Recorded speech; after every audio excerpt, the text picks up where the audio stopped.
Good evening, ladies and gentlemen. Welcome to Art After Dark at the Norton Museum of Art. Please join me in welcoming Tim Ride, Robert Weingarten, and Don Shula.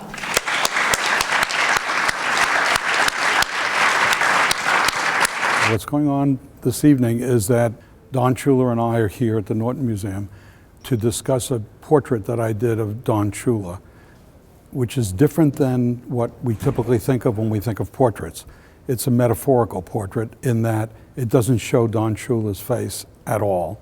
It's a portrait where he gave me a list about the things that are important to him in his life, and then I photographed those various things on the list, and then I put them together into a composite, and that composite is the portrait. And we're here tonight to discuss his list and the portrait and how it all comes together. It's a little bit about art, it's a little bit about football, and it's a lot about how the two mesh. I don't know if you all know the process that this is all about, but basically what Robert Weingarten was doing was taking portraits and taking the idea of portraiture and figuring it out, and he wanted to do something that was all about portraiture and not about the face. And so he figured out, well, what if I were to ask people, what are the elements of their lives that made them who they are? And so he took those elements and he began to weave portraits together of pretty famous celebrities in the world of sports and in politics, in the arts, in science. And Coach Shula happened to be one of those portraits. Coach, what must you have been thinking when you got contacted by Robert Weingarten who said, I want to do your portrait, but I don't want to take your picture? You know, it was a little hard for me to understand what he was talking about, because portrait and picture were always the same for me. But I just decided that I would listen and try to learn something. And did you? I did, yeah. I wonder if they heard coming over here on a car radio about this famous actress that accidentally stabbed herself, Reese Witherspoon? No, not with a spoon, with a knife. Ba-dum-bum. Well, the portrait is so meaningful to me because it brings back so many memories. It captures a lot of the things that have been very, very important in my life. You know, religion, sports, other relationships, and the portrait, you can just see how it depicts these different parts of your life and different relationships. This is the portrait that Bob Weingarten did of Don Shula. And whether you can see him in there or not, he's all there, right? Yeah, it's unbelievable how you captured everything that Thank you. that I thought was important to me in my life. And I could expound on it, but it'd be easier. Bob, why don't you kind of walk us through what happened? And first, why Don Shula? Why Coach? Well, I was beginning a project which was to do these, what I call metaphorical portraits of icons. They had to be living icons because I was going to ask them for their lists. And my definition was I didn't want to do celebrities. I wanted to do people whose accomplishments would be known 50 years from now. And so I did it in various areas. In Supreme Court, I did Sandra Day O'Connor because she was the first woman on the court. I also did Sotomayor because she was the first Latina to sit on the court. For statesmen, I did Colin Powell. I did Buzz Aldrin, who walked on the moon, right? I did Itzhak Perlman in music. I did Stephen Sondheim for his creativity, et cetera, et cetera. When it came to sports, I didn't quite know who to do. But I knew Jim Gray vaguely, not well. And I called him and I said, can you have lunch with me in Malibu? And he said yes, and we sat, and I told him what I was doing. And I said, Jim, who can I do in sports that's not a celebrity, but an icon? He said, do Don Shula. And I said, why Don Shula? He So you said who? As long as he didn't say why. with a knife. And he said, because the 17-0 is not going to ever happen again. Should I tell a little side story on that? Do the side, so this is like great. So I did Coach Shula's portrait in December of '07. And it takes a while to do a portrait, and I was working on it for over a month when the Super Bowl was happening, February 3rd, '08, all right? And I don't follow football a lot, but a couple of friends of mine said, you know, it looks like the Patriots are going to run the table. Looks like they're 16-0 going into the Super Bowl. I said, oh no, I'm working on Shula's portrait. They can't win the Super Bowl. That'd be awful. So by Jim default, Gray you told get me one more this is fan. not going to happen again, all right? So that day happened to be a significant birthday party of a close friend of ours, and we were at a restaurant where they were having this big event, and there was a big screen for the Super Bowl. And my friends know that I'm not particularly, involved in football. And I was standing there rooting for the Giants. And I was the biggest Giant fan in the room. And everybody said to me, hey, Bob, when did you become a Giant fan? I said, today. And I said, well, but we thought you were a Giant fan because you grew up in New York. And I said, no, I'm a Giant fan because I did Don Shula's portrait. That's why. So do you want to flash up Don's list, the coach's list? I don't know if it's on this thing here. I could do it in a minute. Bobby, can you flip us into the... Let me tell you the question that I asked Coach Shula is, There we go. and what I asked all the icons, is if you could do your self-portrait, but you couldn't photograph yourself, no member of your family and friends, and no pets, what would be the list that would metaphorically represent you? Give me no fewer than 5 things, no more than 10. And then my agreement was that I might not use everything on the list because it may not work artistically or compositionally. I'll try to use all the important things, but I won't add anything to your list without your permission. So this is Coach Shula's list. Well, anybody that looks at the portrait and all the different things that are represented in the portrait can learn a lot, because they can think about how that applies to them in their lifetime and what's important to them, and just see the differences or the similarities, and I think learn a lot from it. So the first thing on the list is stadium, Super Bowl, undefeated season, 347 wins, the most in history. Second, church. Third, travels. Fourth, sports in general. Fifth, strong sense of justice, right and wrong. Under sports, it's golf, football, track, basketball. Number 6, love of nature and the outdoors. Number 7, media, television, radio. And number 8, steakhouses. Yes. We had to move the steakhouses up and Good. the media down. Faith with God has been so important. I grew up a Catholic family, went to Catholic grade school, public high school, and then a Jesuit university, John Carroll. So it's always been very important, and it's played a big part in my decision making and what I feel is important. Did it play a big part in your playmaking? On certain days it did. Other days, I don't know, they weren't looking down favorably. Well, obviously not too many of those days. So your love of nature, what's...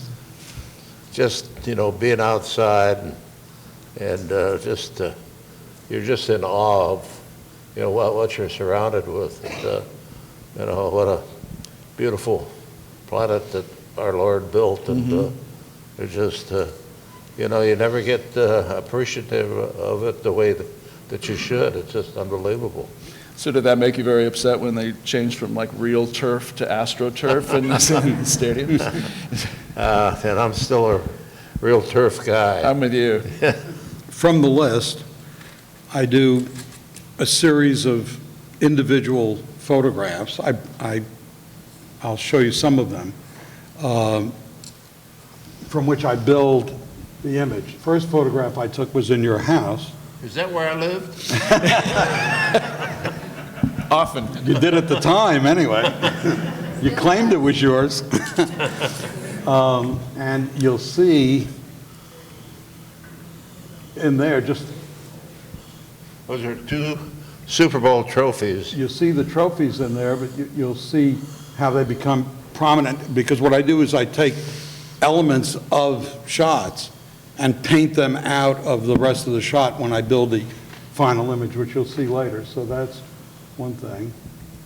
And then that's a playbook, and you have a thing in front of it. And you'll notice when we get to the final image that this part of the playbook, you'll find that in the lower right corner of the final composition.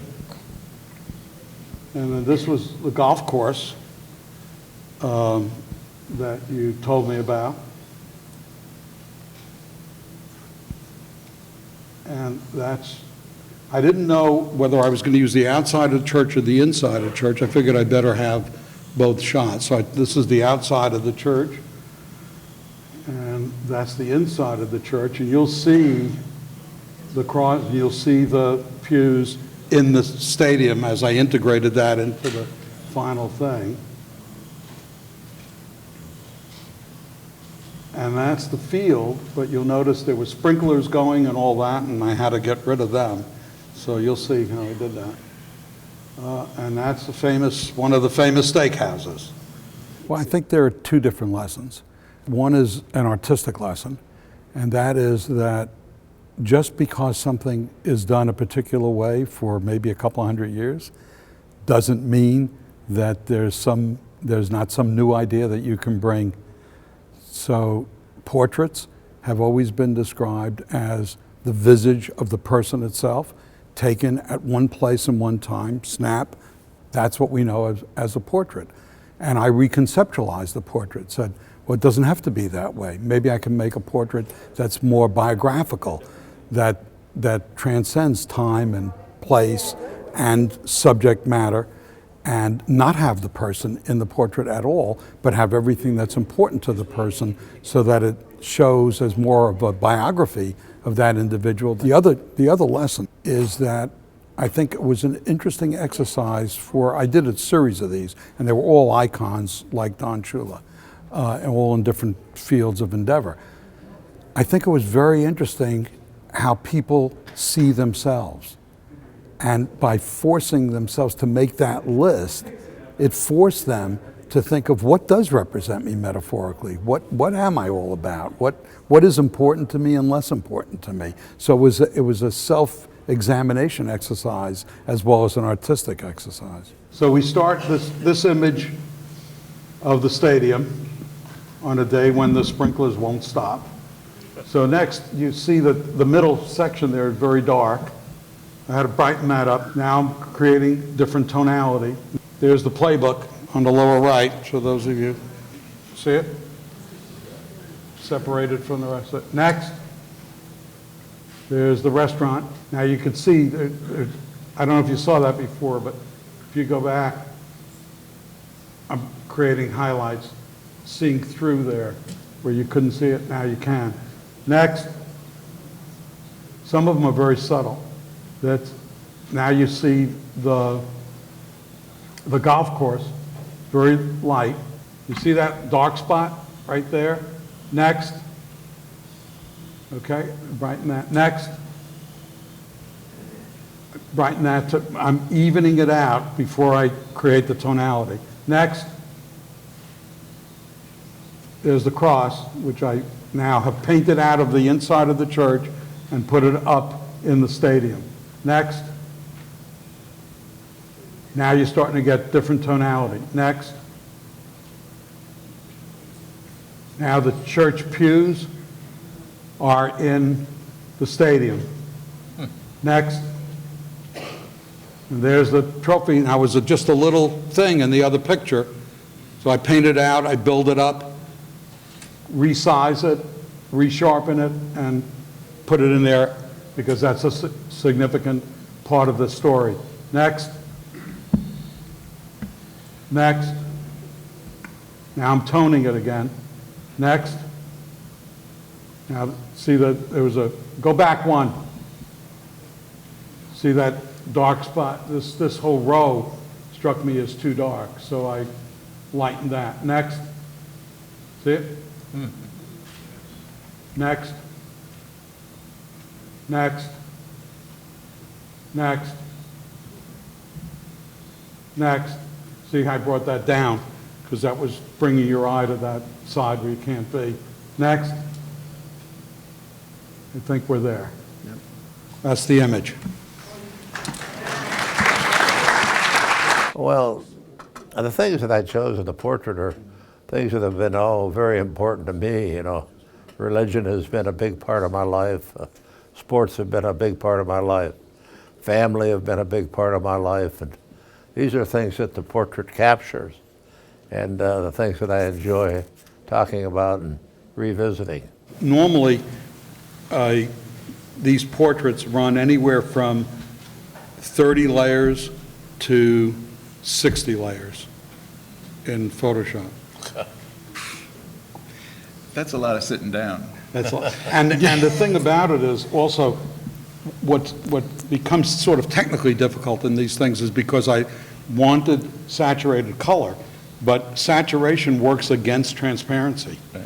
So the more you saturate, the less you can see through it, and I insist on these things. I labeled this process translucent composites because I wanted to be able to see through every layer of the personality at the same time. So as you look at it, there's nothing that you can't see through to something behind it.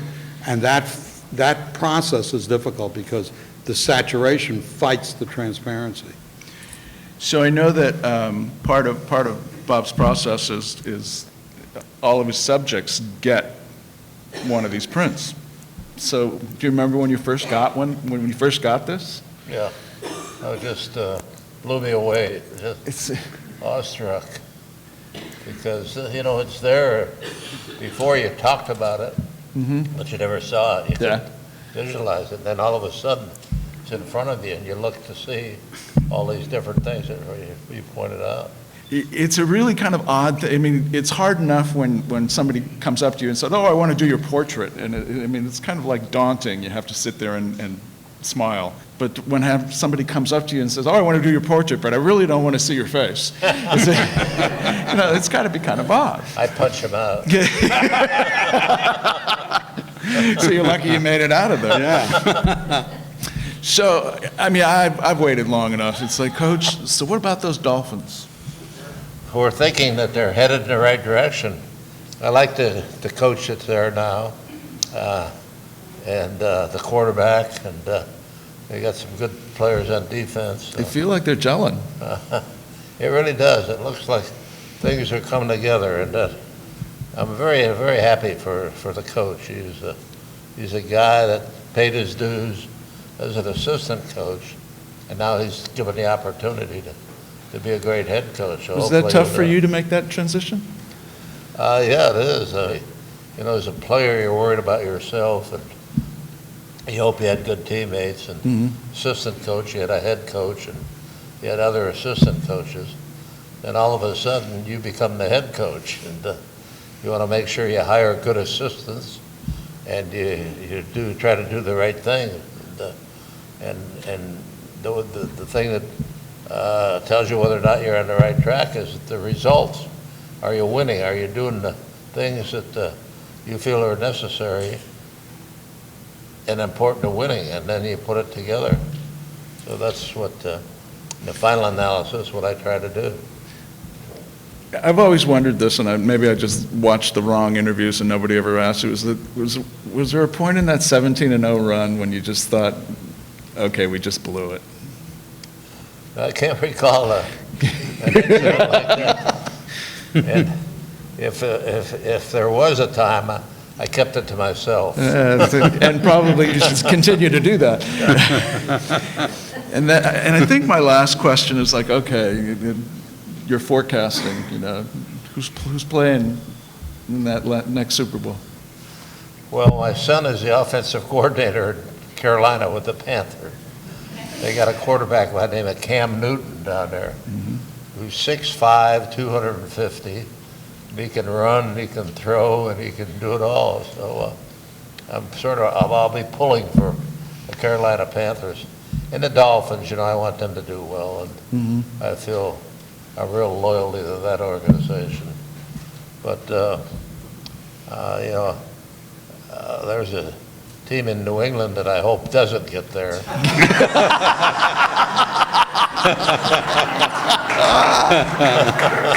That's just between us, though. I know, that's just between us. I never do pronounce his last name right. Spell it something right. Well, I want to thank you all for being here. I mean, we can take a couple of questions. He's right here. There were a lot of pranks in the 70s, and the question was, can you tell us about the gators in the showers? Gator, there's only one. Wow. But I was riding them pretty hard, and you could tell that they weren't very happy. So one day, a hot day at practice, and I couldn't wait to get into the office and get undressed and step into the shower. So I get undressed and I open the shower door, put my foot down. There's a live alligator, that big, looking up at me. So naturally, I pulled my foot out and went running past my secretary into the locker room, and they were waiting for me. And Saka or Manny Fernandez, what's the matter, Coach? Can't you take a joke? A joke, a live alligator? I don't think that's very funny. And Zaka said, you got to be happy as opposed to being upset. I said, why in the hell would I be happy with a live alligator?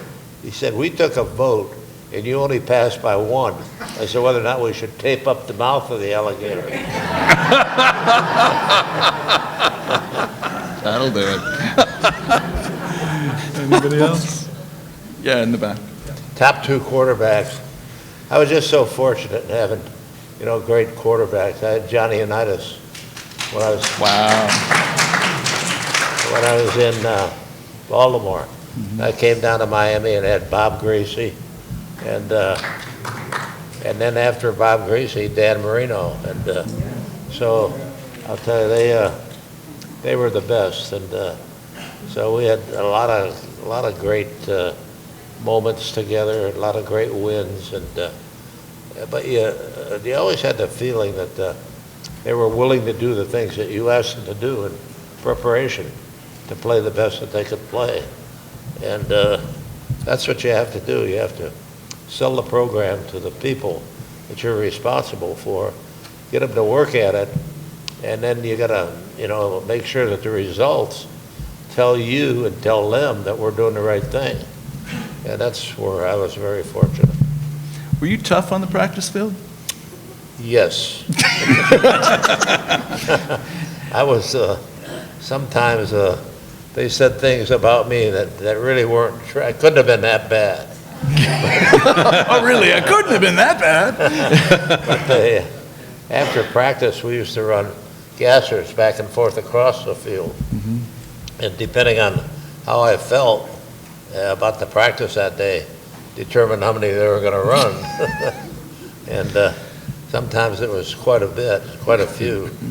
But they understood that hard work equals success. And once you sold them that and they bought it, then they were willing to do the things that were necessary to prepare them for the competition. And as you know, each and every week the competition's pretty tough in the National Football League. So that's why you feel so good about accomplishments, because you know that you beat some good teams, some good coaches. And That's what that league is all about. In your coaching career, you were dealing with like these behemoth human beings who would often get angry. How close did you ever come to having one of them really blow up? Blow up? Like, You mean take a swing at me? well, like that, yeah. I'm sure that some of them were quite disturbed at times when they were singled out and asked to do things that I felt that they should do because of the things that they did that they shouldn't do. So that was all part of it, you know, risk and reward. And mine was more risk than reward. Do you think it's a different game today? It's still it's just such a tough game, and I spent 26 years on the competition committee with people like Tex Schramm and Paul Brown and Al Davis, and all we talked about was to make the game as safe as we could possibly make it by the rules, and then as exciting as we could possibly make it for the fans, and to just make them enjoy the game experience. So that was everything that we tried to do on the competition committee was that one, to liven the game up and excitement and just. Well, I have to tell you, you've livened up the museum quite a bit, and I really, really do. Got a good crowd. I've asked you a question. But then the second question was actually The second question, did I ever put the head of somebody subtly into the image? The answer is no, but I'll give you a side story that's sort of fun. One of the portraits that I did was the real intellectual father of the internet. His name is Leonard Kleinrock. It was his MIT thesis that was the beginning of the internet. And I took some of the pictures in his office. And he knew what the ground rules were, that he wouldn't be in it, et cetera, et cetera. And then he was very fascinated by it when he got it, and he lives in Los Angeles, and he asked to come up to my studio to see some of the others. So he did. And when he was in the studio, he said, well, I got you, Bob. I really got you. And I said, really? He said, my picture is in there because you took a picture of my office, and behind my desk on the credenza that's in the image is a picture of me and a group of scientists that was taken at MIT, and I'm in the image. And I said, really? Take a look, Leonard. And he went and he looked very close. He said, son of a gun, where am I? You took him out? I'd seen him in there. I put somebody else's head on it. He's not in the image. because I'm moderating, I get the last question, and my last question to the coach is that, will you sign my Hall of Fame card of you? This is 25 cents. Not after you sign it. Thanks very much. I really appreciate it. And I thank you all very much for being here.